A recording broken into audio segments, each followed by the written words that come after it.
drive there, was actually said. You need to turn all the lights up during worship. You can't worship God when it's dark because He is light. I really appreciate the content of your sermons, but I can't stand to watch you as you deliver it.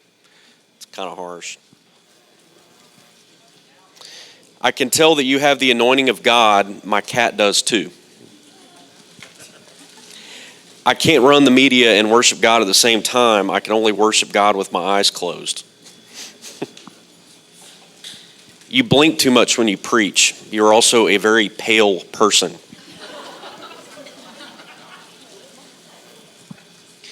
Working here will help you overcome your seminary education.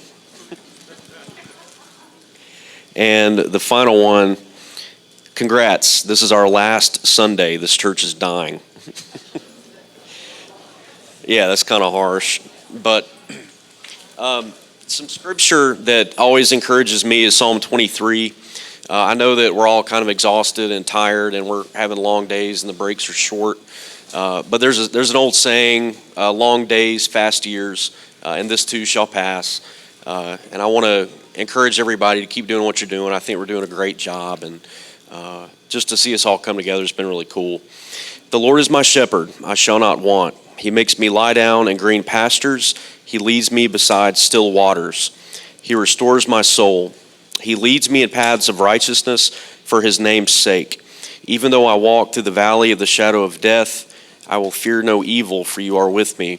Your rod and your staff, they comfort me. You prepare a table before me in the presence of my enemies. You anoint my head with oil, my cup overflows. Surely goodness and mercy shall follow me all the days of my life, and I shall dwell in the house of the Lord forever. Let's pray. Father, thank you so much for Strong Rock, and thank you for our leadership who have to make tough decisions every day. But we're trusting you, and thank you for bringing us into week 4 strong, Lord. I know I'm very happy to be here, and I know everybody else is as well. I pray that you continue to keep us safe as we go through the school year. I pray for all the athletes and the band members and just people out competing, that they are a light for you and that you keep everybody safe. We are all very concerned with safety, Lord, but like you said, you are a shepherd and you keep us safe. So thank you for that. And we give you all the honor and glory in your name. Amen.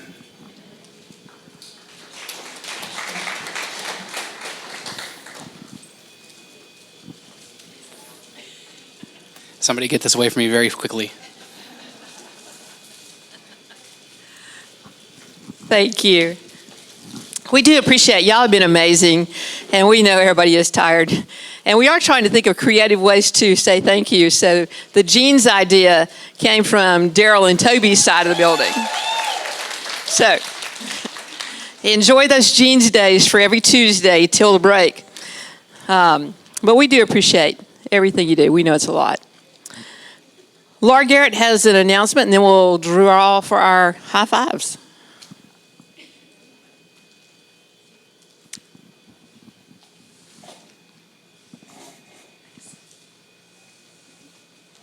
Announcement may have been an understatement. It's a good thing the devotion was short, because I wrote a speech. No, I just don't like to ad-lib, so I wrote it down. For those of you who are new to Strong Rock, I'm Laura Garrett. I'm the development coordinator / British Spanish teacher. My primary responsibility as development coordinator is to promote and oversee the Strong Rock Fund. Something I didn't realize when I first started here is that the tuition that students pay only actually covers 85% of the school's annual operating budget. The other 15% has to come from other sources. One of the most important ways that we're able to make up the difference or bridge the gap is through the Strong Rock Fund. The Strong Rock Fund is our yearly unrestricted giving opportunity, which means that the funds raised go to support the general operations of our school and are not designated to any particular area or item. I found in my first year as development coordinator that even as a foreign language teacher, it's hard to translate the term general operations to people in a meaningful way that really shows them how important or impactful their gift is. To provide you some examples, the Strong Rock Fund goes towards things like buildings and grounds maintenance, academic and curriculum resources, technology needs, athletic supplies, professional development. The list is really endless. The best way I can say it is that your gift to the Strong Rock Fund would touch each one of our pillars of excellence: athletics, academics, fine arts, and missions. But what do all of these have in common? They all enrich the lives of our students. So I thought we'd do a little activity. I'd like you, please, if you dare, to close your eyes. I'm going to say a word or a phrase, and I'd like you to think of a student that comes to mind when I say that word or phrase. So you don't have to close your eyes, but it's more fun if you do. Don't say them out loud or we'll get in trouble. Number 1, academics. Just think in your head, who comes to mind? Academics. Number 2, athletics. Number 3, fine arts. Number 4, missions. Number 5, late. Number 6, funny. It doesn't have to be from this year, it can be anyone you've ever taught. Number 7, graduate. Number 8, unorganized. Number 9, talented. And number 10, put your cell phone away. Okay, open your eyes. Ultimately, the purpose of the Strong Rock Fund is to enhance our ability to fulfill our mission to educate and inspire our students, those students you envisioned, and their peers, to go out and impact the world for Jesus Christ, the Strong Rock. The Strong Rock Fund enables us to continue to provide the highest quality educational experience for our students whilst lessening the need for significant tuition increases, making a Strong Rock education with its biblical worldview instruction available to the greatest number of students possible. Donors to the Strong Rock Fund include faculty and staff, trustees, current and past families, grandparents, alumni, corporations, foundations, and friends. I was able to write some grant proposals last year, one of which we were awarded. And I'd like to do more of that on a larger scale if possible this year. But one of the biggest things is that the corporate sponsors and foundations want to see proof that the school community itself is bought into the mission.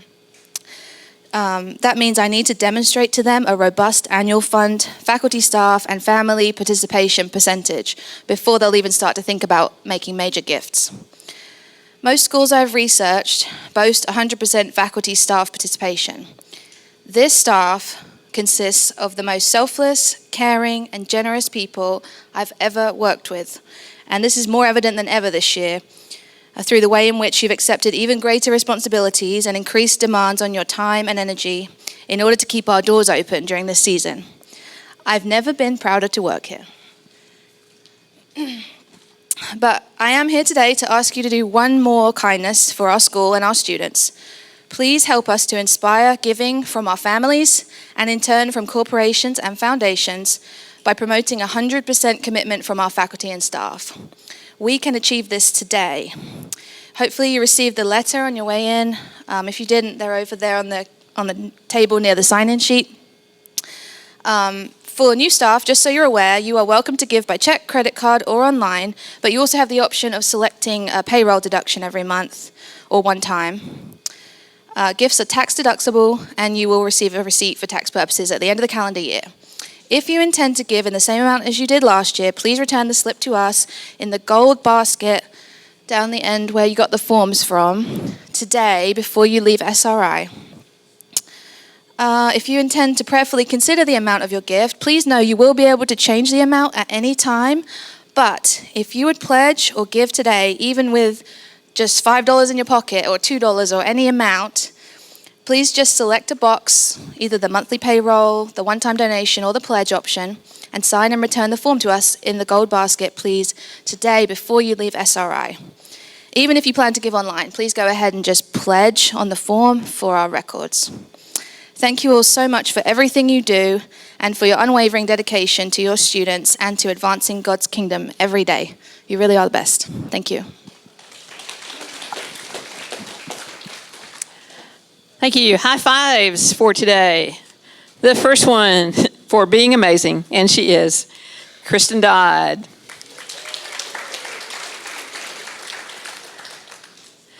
And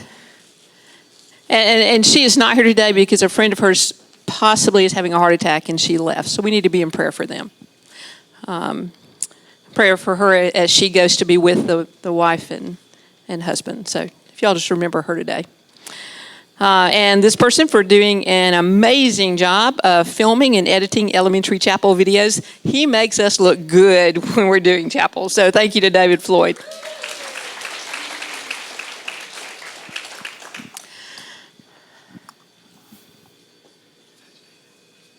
Today was designated to be kind of a medical day, safety day. And so Jimmy Higginbotham has a friend that he's going to introduce and he's going to share with us.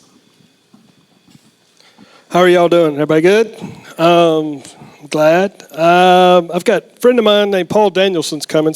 Paul's a sergeant with the Henry County Police Department. I've known Paul about 16 years. He's also the second person in charge, or the co-person in charge of the Henry County SWAT team. What he's going to talk to y'all about today is what would happen during a lockdown.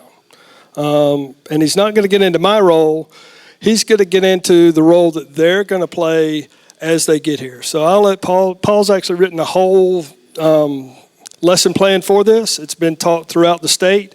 It's a pretty intensive lesson plan that includes not only the police department, it includes fire department, and it includes the EMS responders, which is something that's never been done before. So it's pretty incredible what he got done and what he got accomplished. But from there, I'll let you go. Mr. Paul Danielson.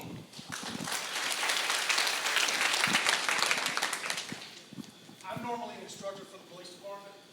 I'm very loud when I'm talking. I'm afraid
Thank you. We are looking at safety in every aspect this year, and so I appreciate Jimmy asking Paul to come and share with us. We didn't do a class, but we did watch the video that he was referring to several years ago. So we'll look at that again and have y'all have a chance to see that, because that was a really good experience for us to watch that. Today we passed out safety procedures, and we want to make sure we've tried to sit down and look at these. If you missed getting those when you came in, they're over here. Daryl, can y'all pass those out to anybody who missed it? But we want to go through real quickly and make sure we're all on the same page, because we noticed that maybe we weren't when we did our last couple drills. So, safe mode. That is, if someone is, we're looking. Safe mode is somebody outside the building. Lockdown is somebody inside the building, is simplistically. Safe mode, your door is locked. We can see in the room. Shades are always pulled down, whether it's the courtyard, whether it's outside. The shades are pulled down. You can keep your lights on. You just keep teaching. Students, stay in the class. If we want you to change classes, we will let you know. But if we don't tell you to do anything, you stay put. Don't send anybody anywhere. Don't go anywhere. Only put yellow or red cards under the door if there is an issue. Do not write names on cards. So you can put a +1 or a -2, something to indicate to us, and then we'll check with you what's going on. Lockdown. So, and typically, we would frequently go to safe mode, and then if things gotten progressively worse, then we move into lockdown. So the door is locked with visibility in the room. Again, shades are down, lights off. Students are going to enter the closet, the bathroom, or an area that can't be seen, particularly in that back hall. You're looking for an area where you can't be seen, and they need to be quiet. And again, the cards are the same thing, except you don't put names again, but green is everybody's present. Yellow, a student who should be with you is missing. So when I say should be with you, if, for example, you, for an elementary teacher, you have students who go to Learning Lab. If they are scheduled to be in Learning Lab during that time, then they're with a teacher in Learning Lab. You would not report them. If you think they might be in transit, moving to Learning Lab, then report them. But if they've been there 15 minutes, you don't report them. So it's only students who should be with you and are missing that you report for yellow. And again, we put one additional note for everybody at the very end. We put treat mentees just like other students in your class. So if you're supposed to have a mentee with you and they're not with you, then you turn them in. So treat them like they're part of your classroom. Yes?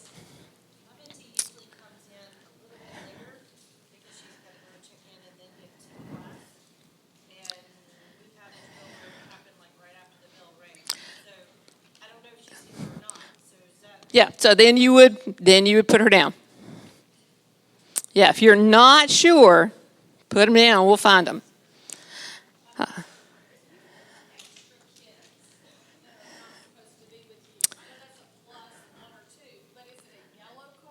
Yeah, do the yellow card.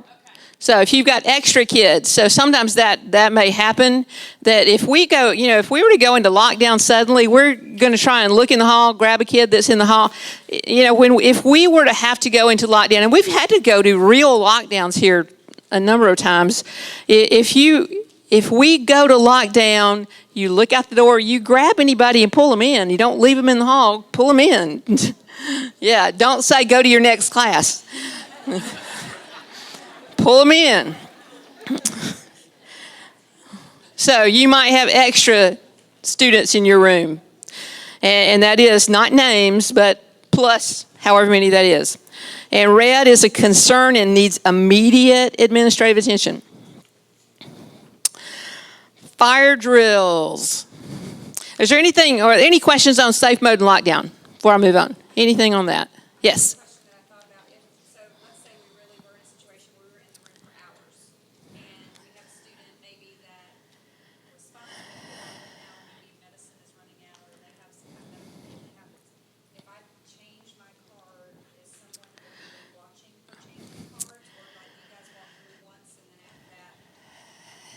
it would depend on the situation.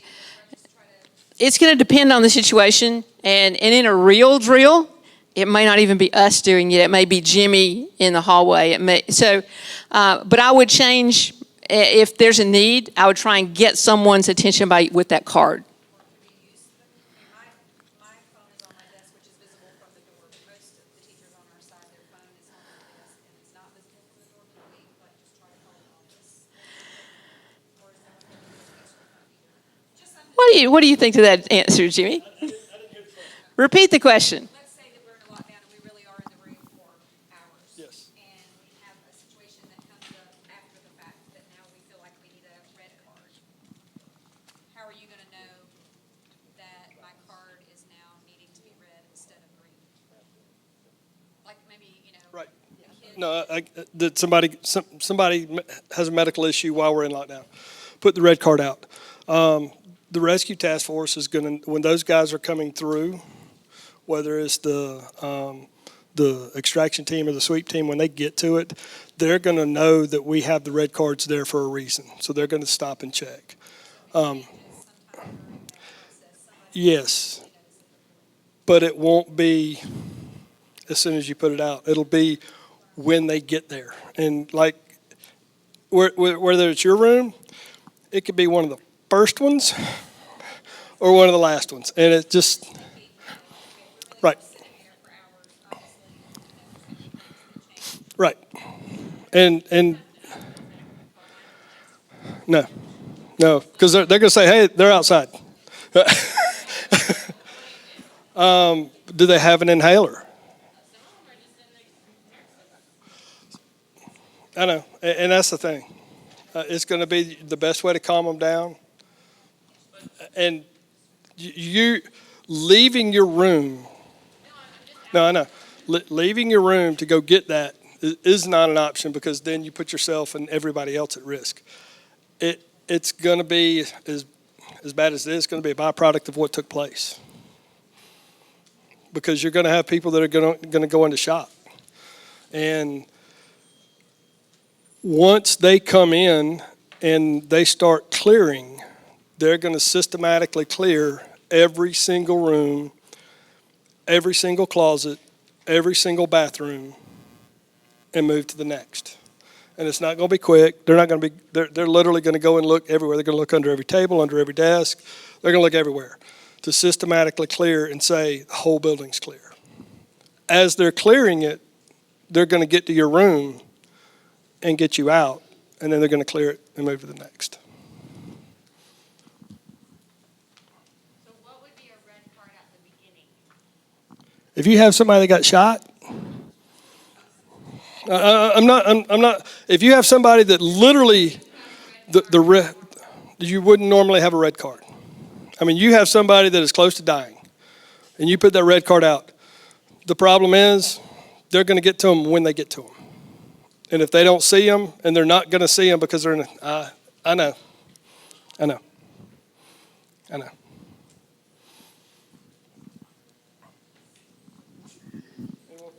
Yes.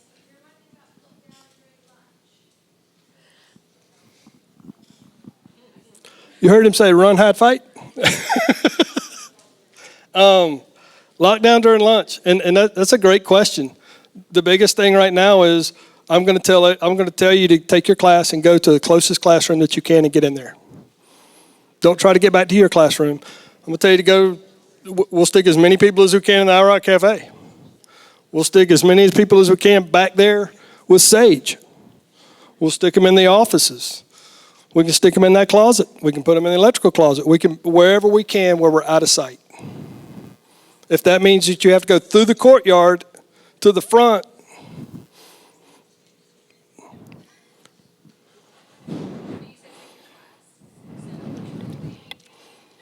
At least this year, I know where my students are sitting because I know it's not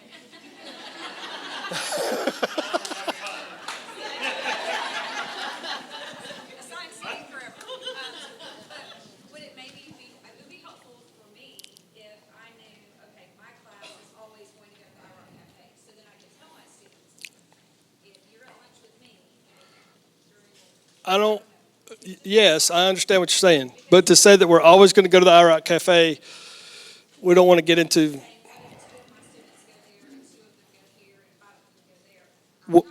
Right.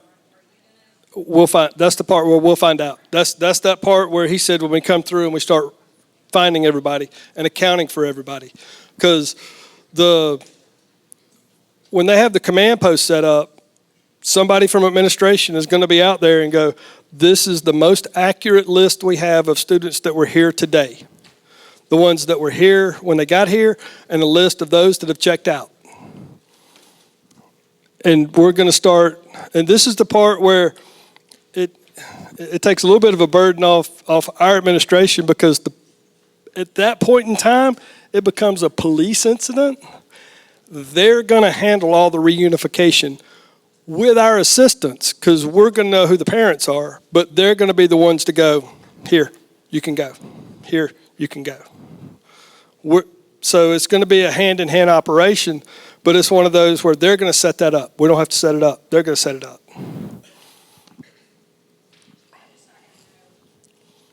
No.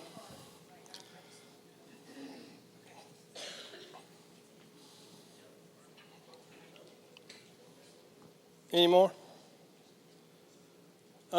Just with a show of hands real quick, because Paul asked me, how many of y'all are interested in a run, hide, fight training? Y'all are acting like your students. I'm here. Put your hand up. Be proud. Okay. And the reason I say that, it's a class that he teaches. And so we can certainly set that up to come in here. It's about an hour and a half long. It's not very long. But it goes over in more detail what you can do to help you here, or to help you at home, or help you wherever you're at, if you're ever in a situation like that. Thank you. And I do, one of the things that is very nice is I appreciate Jimmy's working with the team here, and they practice here, so they know our building inside and out. So that's another nice benefit for us, is we're very familiar to them. All right, any other questions on safe mode or lockdown? Fire drill. Check your closet or your bathroom areas. Students are supposed to exit in a single file line without talking. Shut the door.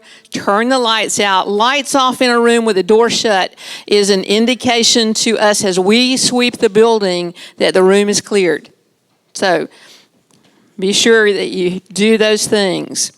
We need everybody to stand without talking at their designated place. Elementary teachers, if your children are with their specials teacher, we want you to join the specials teacher.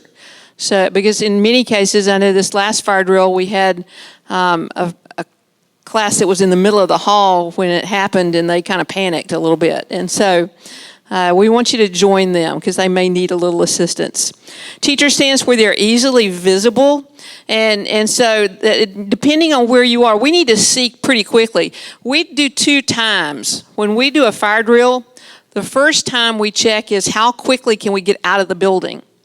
The second time we check is how quickly can we determine that everybody is accounted for. And that's really more important. We got to make sure we can account for everybody.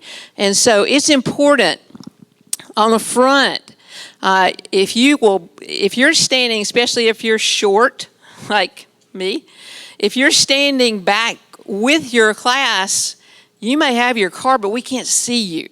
So come out all the way in front, so that then when Kristen Dodd is marking people off in the front, she can see you and see your green or yellow or red card. And in the back, y'all are doing a little different now, because we're trying, but Daryl and Toby need to see you holding that card up. So that's really important that we can account for everybody quickly. So same thing, the cards really don't change no matter what we're doing. It's always green, all present, yellow, student who should be with you is missing, and red, there's a concern. You're going to record and submit that attendance report before you enter the building. So for Academy and High, I think there'll be Carol and Jennifer Moran will be at designated locations, either at this exit down here or back here, and you will hand them your slip, which should be in your emergency bag before you enter the building. You turn that in. On the front, we'll have a para down here that'll collect them if you're coming in that door, and if you come in the front, we'll collect it, so that we are getting those slips. We have to turn in accounts for those as well. Teacher directs the re-entering to the building, so the kids don't just, when we give the all call to come back in, everybody just doesn't charge back in. So you're directing them. We ask that students, when we finish drills, we ask people not to talk. If it's a real drill, then we've got to be able to communicate well. And so that's important. Any questions on fire?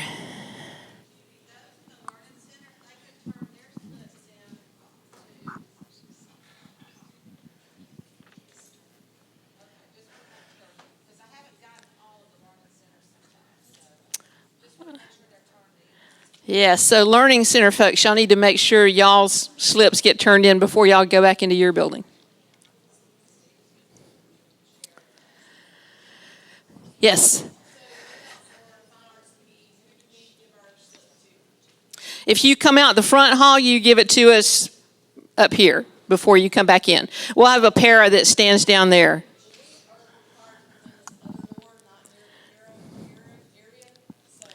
Just send a student with the slip to them. We haven't told them yet. Okay.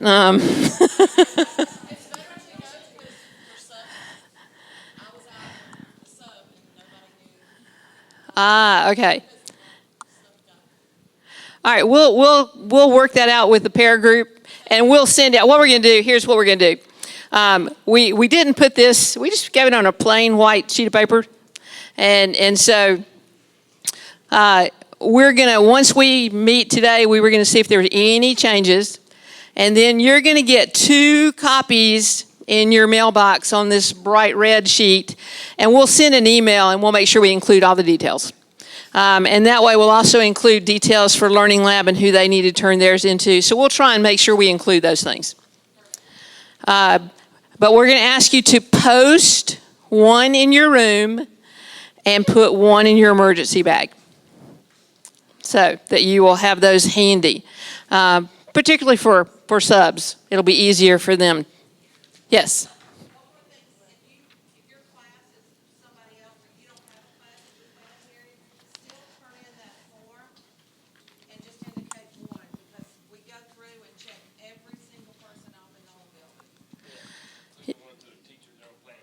Yeah, that's a good point. We have to account for everybody. Just because you don't have a class, and I know that happens a lot for Academy and High, you may not have a class, we still have to account for you. And so we will hunt every person in this building. We will check the people that are in their weight training. We're going to check everybody to make sure we've accounted for every person. Even visitors in the building, we account for every person that's entered the building. So it is real important.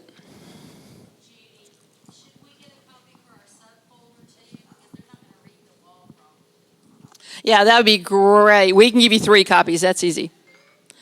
So, but we'll do that. We'll make sure you have enough copies because we really want, the biggest problems we have is when we have substitutes in the room and it gets confusing. So we'll make sure you get 3 copies of that. All right. Bomb evacuation. Again, and we haven't done one of these yet. We will announce so you know when we're going to do this one because we do go all the way out to the football field for this one. We're considering changing and going down to the baseball, softball facilities because if it really were truly, we have a little more space for sheltering children if it's hot or wet or whatever. So we are looking at that possibility. But today, we are going to the football field. So we'll let you know if that changes. But check your bathroom, closet areas. Exit again in a single file line without talking. Close your door again, lights off and door shut indicates to us the room is cleared. You stand at your designated place on the football field, and we'll be sending that out to you. So if you don't know that right today, we'll make sure when we send this out, we wanted to talk to you, then we'll send everything out and make sure we're all on the same page. So be sure you know where you're supposed to be. Again, if you're an elementary teacher and your class is in specials, find them on the field and join them. Same thing with the cards. And again, you're going to record and submit your attendance report before you go back in the building. And if it's just you, you submit just you. Again, we want to come back in the building quietly and without talking. It's real important for bomb evacuation. There cannot be any communication on cell phones or radios. And that's really important. As we do drills, it's really important not to let the kids use phones at all, no matter what drill we're doing. But for that one in particular, frequencies are dangerous. And so you cannot use any cell phones or any radios for that.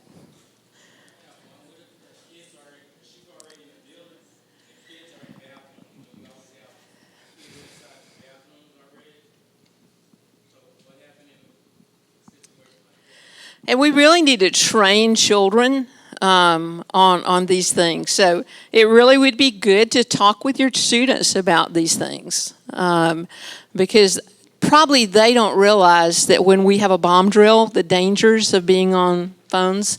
You'll see us using megaphones for that. So we just have to be real careful. So we need to make sure that we're training students on that. So that's a good point. We can do some of that through announcements with children.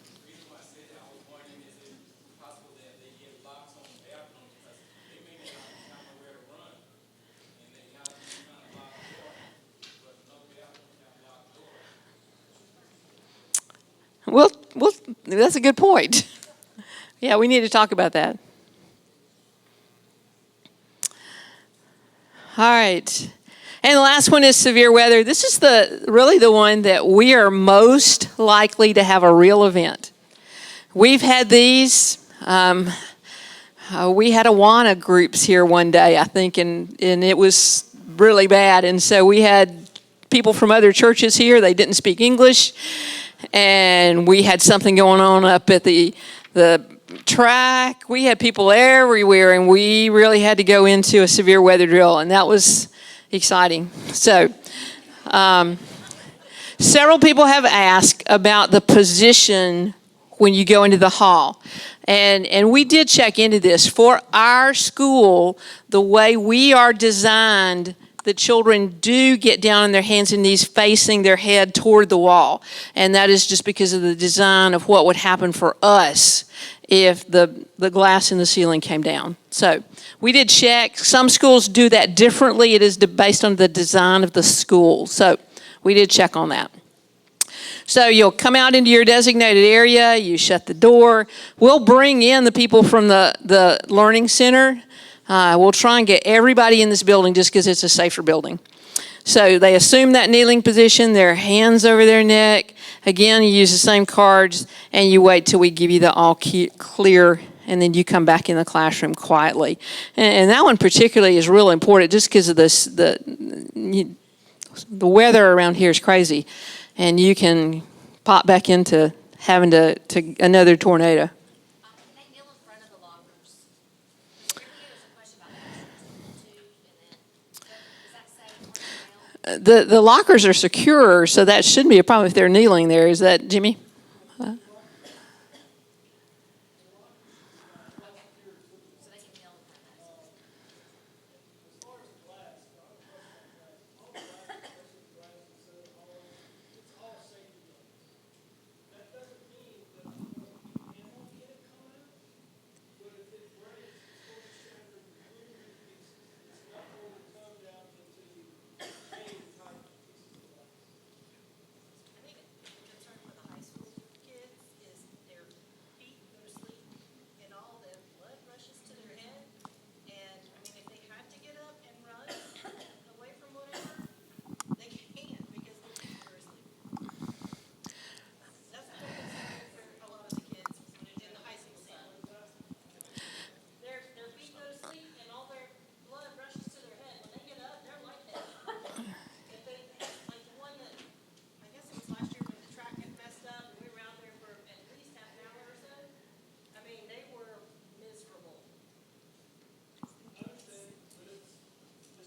Yeah, if we were in a real situation, they're just going to be uncomfortable, unfortunately.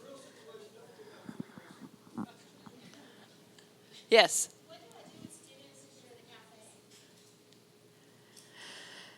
You know, that room's pretty secure 'cause you don't have, if you're back.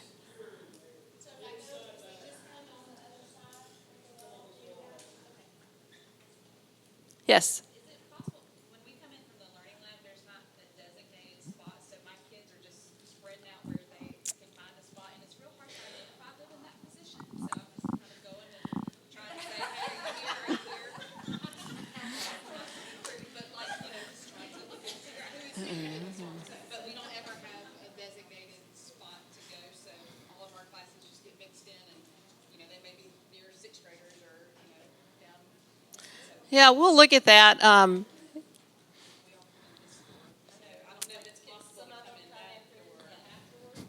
Yeah, we'll kind of put that on the table and talk about that. In a real situation, When it was the real time, we came in that door and kind of got by the offices, and there seemed to be space, but I don't know.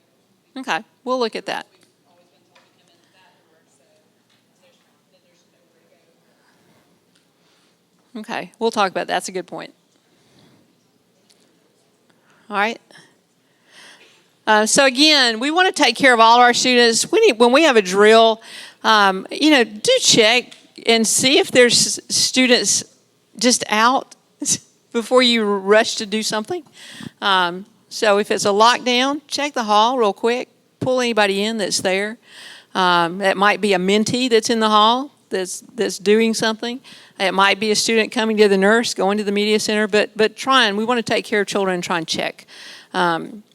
And so do that and try and take care of everybody no matter what we're doing. And, if people aren't with your class, it's okay if they go out on the fire drill with you. We'll figure out everybody. So we'll get to them eventually. Yes.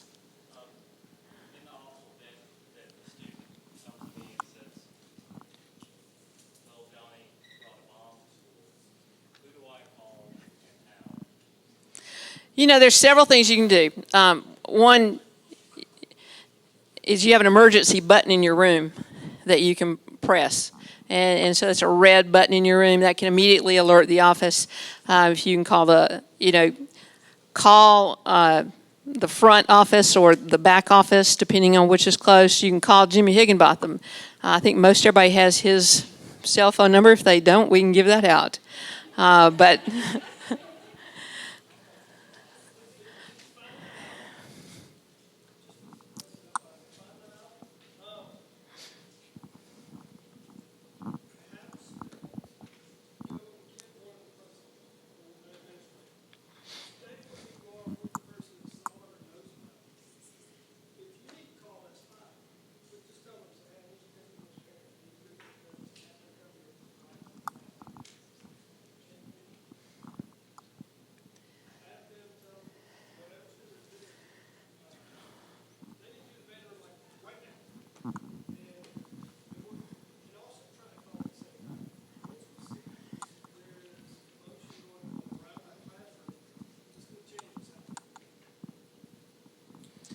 And again, it's a difference between something's happening right then and a student comes to you privately and says, if someone comes to me privately and says someone has a bomb, then I'm not going to shoot off all the bells and whistles and press the button and do all that.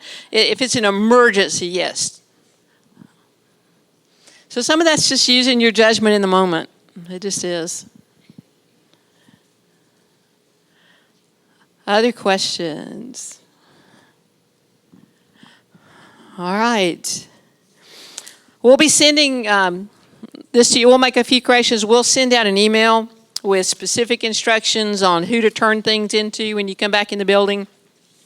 And we'll give you 3 copies of that. One for your posting in your room, one for your emergency bag, and one for your substitute folder. So we'll get those to you.